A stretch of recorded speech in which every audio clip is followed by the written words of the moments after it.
Hello, and welcome to my English Language Arts classroom. I'm excited to start a new unit with you on essay writing. And I know the thought of writing an essay makes you want to roll up in the fetal position and cry. But trust me, I'm going to try to make this process as painless as possible. Alright, let's begin. So for different situations, we're going to need to know what kind of writing is best. So we will learn about 3 different kinds of essays. The first is the informative essay, and it's used to educate on a certain topic, just giving the facts. You can give your opinion or try to convince someone of something through the persuasive essay. And last but not least, narrative essays are more creative and are used to tell a story.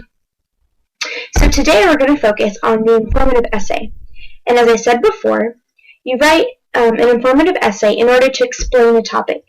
You take on the role of a teacher or expert for a general audience that you assume is unfamiliar with your topic. So, before you begin writing your essay, you have to pick a topic that you think is important and that your readers could benefit in knowing from. Then, you're going to do research on that topic, and that can include going to the library or researching online. And as you gather more and more information on that topic, the easier it will be to write your informative essay. Now, after you've researched, you can take all of your information and organize it into an outline where you'll plan out what you're going to write in each paragraph. Now, this can seem like a really tedious process, and some of you are going to want to try to maybe skip it and just go straight into writing your essay. But it's so important to remember that the more prep work you do before you write your essay, the easier it's going to be to write your essay. So it's better to do more work in the beginning so that writing the essay goes more smoothly. So now onto the structure of your essay.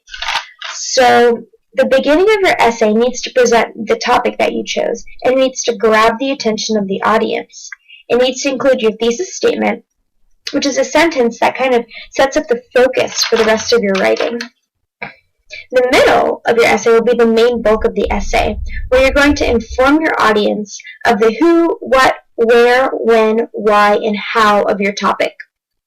When you finish, and then you will finish your essay with a conclusion, where you're going to summarize your essay. And this summary or conclusion should kind of spark your audience's interest to just kind of maybe do some more research on the topic that you wrote about. It shouldn't just kind of be like, okay, I'm ready to be done type of summarization, but it should still be interesting and engaging with your audience. And last but not least, you need to remember to edit your essay when you're done. Like I said before with writing the outline, it can be easy to try to kind of skip this part, but it's so important to have just a clean and polished essay, which will happen through editing once you're done writing it. So, some common mistakes to try to avoid when writing your essay. The first is that you need to remember that this is a formal essay. Don't use informal language.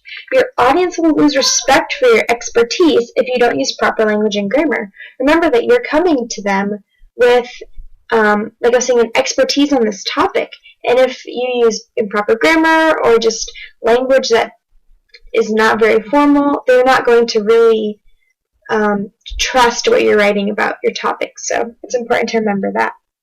Number 2, remember that you're simply giving information about a topic.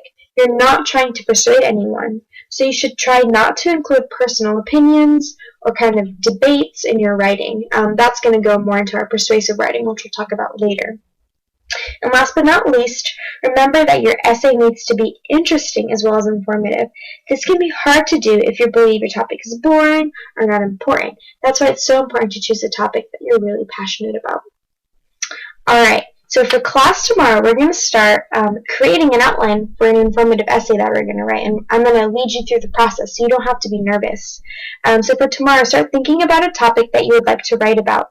This topic can be something you know a lot about or something you know nothing about. Just make sure you're interested in it. Alright, well, I'll see you guys tomorrow, and I can't wait to hear the topics that you guys choose to write about. Bye! Created using Powtoon.